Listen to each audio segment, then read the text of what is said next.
Hi, I'm Paul Miles at TU-Automotive Detroit 2017, and today I'm joined by Robert Grant, the Director of Government Relations at Lyft. Hi Robert, thanks for joining me. Hi Paul, thanks for having me. Now, mobility, it's obviously at some stage going to affect local authorities, government, in terms of regulations and the like. What are the big challenges for a provider such as yourselves in this area? Great question. So some of the biggest challenges we face as we're looking into getting in the connected car space, the autonomous vehicle space, and mobility as a service, are that local governments are unsure of what to do with autonomous vehicles. The federal government here in the United States has released some guidance that's not mandatory, which has caused some confusion amongst the states and localities about whether or not there is somebody looking out for what cars are going on the road and what these type of cars are capable of. So in what they see as a breach or a lack of direction, there's been a rush to legislate and regulate self-driving vehicles. From our perspective, this has been detrimental because it's setting up a patchwork of laws that make it difficult to uniformly deploy and operate these type of vehicles in the future.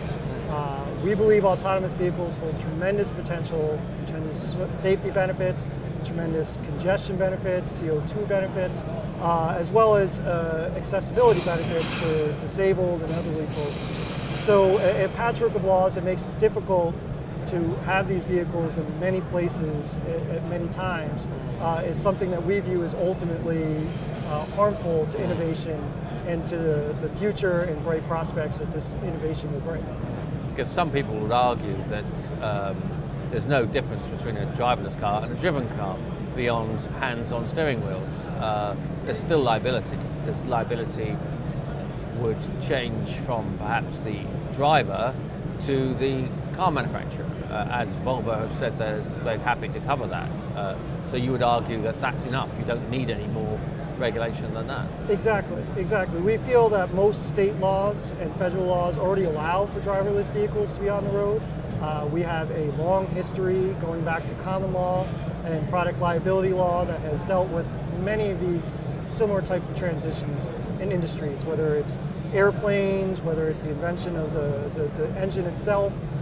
We have a flexible set of laws here that can sort out these issues of liability, and that a new strict liability regime or new liability regime around autonomous vehicles is not necessary.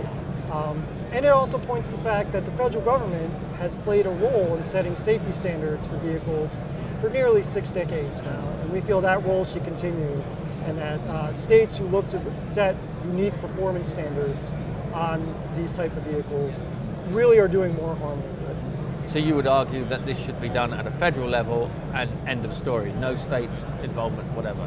I think that's right. I think a clear set of uniform federal standards around what these vehicles should meet, their expectations in terms of safety standards, is what's needed here. I think the federal government is slowly working its way towards that. I think just the other day we saw Secretary Chow say she's going to revisit the guidance that they've put out from NHTSA and the DOT. I think we have a lot of folks up in Congress who are looking at legislation to clarify the role of the federal government in this space. So I think a uniform set of federal rules is what's needed and what will ultimately be coming. Excellent. Thanks very much indeed for talking to me. Well, thanks for having me. Really appreciate it. Okay.